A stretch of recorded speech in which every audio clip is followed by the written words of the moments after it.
ఒకసారి ఈ వీడియో చూడండి. ఒక వ్యక్తి ఊరుకుంటూ వస్తుంటే కాళ్ళు అడ్డం పెట్టి కింద పడేశాడు. ఇవన్నీ చేస్తూ స్టూడెంట్స్ ని కొడుతుంటే వాళ్ళకి మజా వస్తుంది అనుకుంటా. నేను ఢిల్లీ పోలీసుల గురించి ఏం చెప్పడం లేదు, కొన్ని వీడియోలు చూపిస్తా, మీరు చూడండి. ఒక పోలీస్ ఆఫీసర్ అయి ఉండి లాఠీని ఎక్కడ పెట్టి నడుతున్నాడు చూడండి. ఇంకో ఆఫీసరు అసభ్యంగా పట్టుకొని నెట్టి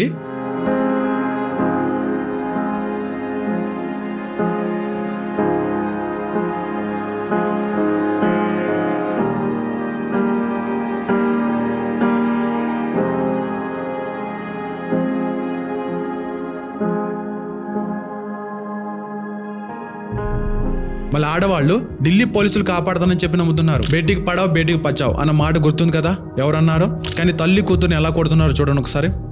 ఇప్పుడు స్టూడెంట్స్లో బాయ్స్ని కొట్టారంటే అనుకుందాం, ఆడవాళ్ళని కూడా అలాగే కొడుతున్నారు చూసుకోకుండా.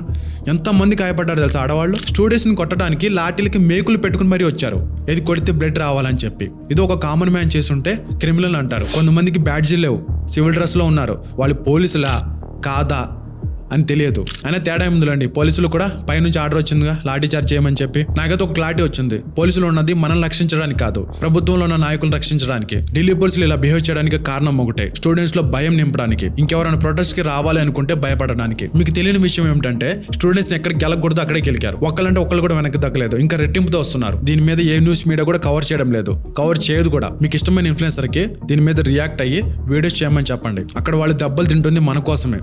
ఇట్లా మీ షాషు. బాయ్.